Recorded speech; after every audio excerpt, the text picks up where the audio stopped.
I'm Larry Burchfield, owner of Cedarbrook Landscape and Garden Center. I've been in this business for over 45 years. Spent the last 20 years with Tom McNutt on his show, being his guest on the show. The last 39 years in a row down at the Home and Garden Show, I've won People's Choice. So today we're going to talk about perennials and annuals. And by the time this is done, you're going to have enough education so you can choose which you want to use in your garden, perennials or annuals. You can make that decision yourself. Boy, what a year. Start out with the spring, and the spring just later than it's ever been. Just frost came way late in May this year. Then we went through this period of just nothing but rain, and then that heat, that terrible heat.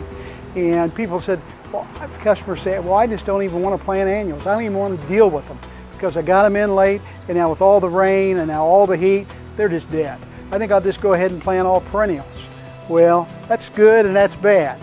And that's what we're going to talk about here is perennials. Replacing your annuals with perennials, yes or no. It's going to be your decision, but we're going to give you enough education to make that decision. What's the difference between perennials and annuals? The best way to remember a perennial is called a returnable. It'll come back year after year after year.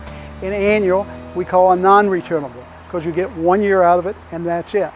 As we walk through here, we can see color this time of the year, and the most massive color we have are perennials. These are all perennials. These will give you bloom this year, and then they'll come back up and give you bloom again next year. But that's not the whole story, because the problem, not the problem, but one of the things with perennials are, each perennial, different kind, only blooms for 2 or 3 weeks, just a very short time span, where annuals bloom all growing season long. These perennials are only going to be 2 or 3 weeks, and they don't all bloom at the same time. Some bloom at the beginning of the year, some in the middle of the year, some later in the year. So in order to get color in your garden, you have to stagger them out. You have to figure out what's going to grow, what's going to bloom, when and where. And that's kind of what we're going to show you here. If you look around, you'll see there's lots of different colors. Black-eyed Susans, these are echinaceas, just different flowers that are blooming, right now. Here's one over here that's a gaillardia, and even the hosta is blooming now. But the trouble of it is with these plants, they're only going to bloom for 2 or 3 weeks. Then after that 2 or 3 week period is up, we're not going to have blooming anymore.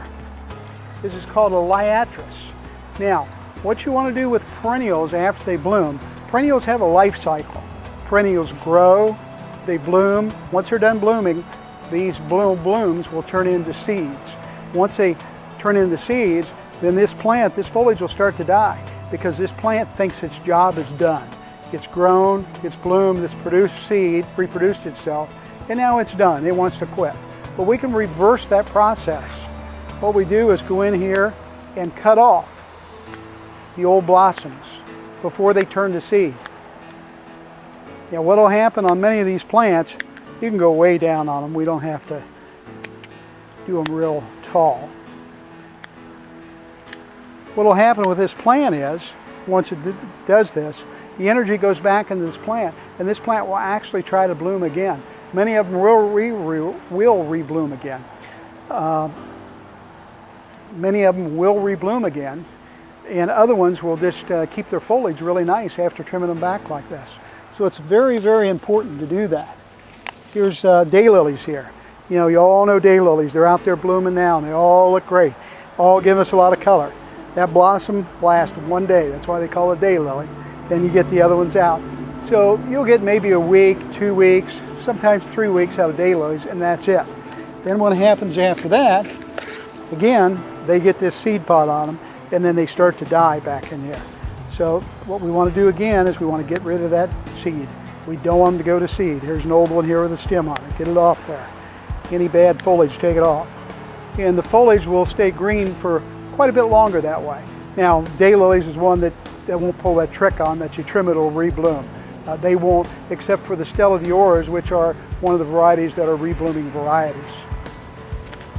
Here's one here, an echinacea. It's the same thing. When I'm saying, annuals versus perennials, and perennials have some issues, this is what's going to happen in your garden if you don't go out and take care of it. You're going to have a plant out there with dead flowers on it, If you leave those dead flowers there, then all this foliage is going to start to die, and it's going to look almost like weeds or trash in your garden. So there is some work to be done. You're going to have to go out there and you're going to have to prune them. So when a customer tells me, well, I want to replace all my annuals with perennials because there's no work. They're just so easy and they bloom all the time. Well, as you're seeing, that's not true. They do take work. Now, they do take less water than annuals does, which is good. But there's something that you do have to take care of. They take less fertilizer than annuals do, but you don't have constant bloom all the time. The best way to do it, if we walk around here and see some of these other flowers, here's a great one here, which is a hardy hibiscus. And this hardy hibiscus just started blooming right now in August. And it'll last for, again, about 2 or 3 weeks, just a gorgeous bloom. It'll get about 6 foot tall. When it just has its foliage, it almost kind of just looks like kind of a weed in the garden. When it's bloom, once in bloom, it is gorgeous. Now there are other varieties of hibiscus. Here's one here, and this is what we call a tropical hibiscus. So we can include it pretty much in the annual family because it's not going to overwinter. It's not going to live over the winter outside. But the advantage of that plant is these blooms are going to bloom all summer long. Where the perennial hibiscus over here, which is going to keep coming back each year, you don't have to bring it in, is only going to bloom one time for about 3 or 4 weeks, and that's it. The other thing that's nice about some perennials is they also offer a lot of different color and foliage. So at this point, we really don't care what the blossom is going to look like on this plant because we know the foliage looks nice. So we're going to buy this plant for foliage as well as a bloom. It has a little kind of bluish bloom on it, gets up tall, but it's really more valuable for its foliage than it is its flower. And there's many, many plants like that. Here's one here that's called Carex, which is a grass. It's a variegated grass. Now this one does not bloom at all. There's no bloom on it whatsoever. But look at that foliage. So if we take this and use it in the garden and we put it beside something else that's blooming, well then we kind of have the best of two worlds. We have something that's blooming and we have something that's given us foliage. So bloom itself is not the most important thing in the world. This one here is a perennial salvia. And the reason I'm showing you this in August is this is one that usually blooms first thing in the spring. You know, back in April, early May, this is a plant that's really blooming then. What happened was we took these, we cut them way, way back, and they flushed out foliage again, new foliage, and we got a new flush of blooms. So we're getting two seasons of blooms out of this. Got it early in the spring, and then we're going to get another 2 weeks now. But it's only because we did the effort of cutting it back.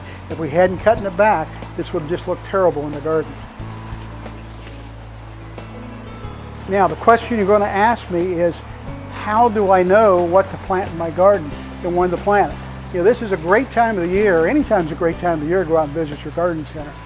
But if you go out and visit a garden center from spring till fall, and you go out every week, every other week, and you see what's in bloom in perennials. Perennials are sequential, what we call sequential. They bloom at different times of the year. So if you go out to the garden center and visit often, see what you like that's in bloom when you go out there and visit it. Put that in your garden somewhere. Next time you go, that one's out of bloom, so go get something else that blooms. And keep doing that throughout the season, then you'll get the sequential blooming at different times. Now, when you put them back in your garden, put them different spots in the garden. Don't have all your blooming in one place at once and then over here. Mix it up a little bit so you bring your eye through your garden. Now, how do you know when those plants bloom? Well, there are charts for that, books and charts. Here's one here we have on our website, www.cedarbrooknursery.com, or this could be on nbc4.com too if you'd like it on there. And the viewers could pull it up and you'd see all the different months that these perennials bloom, how long they bloom, when they bloom. So it's very easy then to go out and figure out your garden when you want things in bloom. Either do it this way or the way I said, by visiting garden centers at different times of the year. The other thing you have to remember is some things grow in sun, some grow in shade. So make sure you put them in the proper area of sun or shade. Also, there's another one on our website, which could be on your website, is evergreen perennials. There's one used as ground covers. Here's one here, perennials that attract butterflies. I've got one here, perennials that are more deer resistant. So there's a lot of different things to help you out here too, and you can pull these up and use these very helpful tools. Here's a pot here that I just put together just to give you an idea of annuals versus perennials. Annuals bloom consistently where perennials don't. We've already established that. But there are annuals also that have foliage colors. Here's one here that's a coleus, a Kong coleus, which grows sun or shade, either one. And here I put some petunias in because we all know the petunias grow all season long. So instead of depending on your perennials to give you flower all the time, go ahead and mix some annuals with it, especially if you only have a small area, because you're going to have to really, if you have a small area, you're really going to have to be choosy of what perennials that you put in there. The best way to do a perennial garden is spread it out through your yard. Don't just have it in one place. You have to have a lot of room for it so we can get this sequential through it. And then supplement those perennials with annuals, where you have a place where the perennials are all done and you still want a little color. Put a few annuals in there, just like I've done in that pot. Just pretend this is an area in your garden. The perennial is pretty much done. Now we've gone with a little bit of foliage color here, and we've gone with a little bit of flowering color here. And here's another perennial here, which we put in strictly for foliage. Just pretend that's a spot in your garden, and you can put these different things in your garden so you have color in the garden all the time. I hope we've helped you tell the difference between perennials and annuals, and why maybe you don't want to go totally to perennials, because it's not something that, well, we'll put them in and then we don't have to do anything. Well, as you've learned, you do have to do something to them.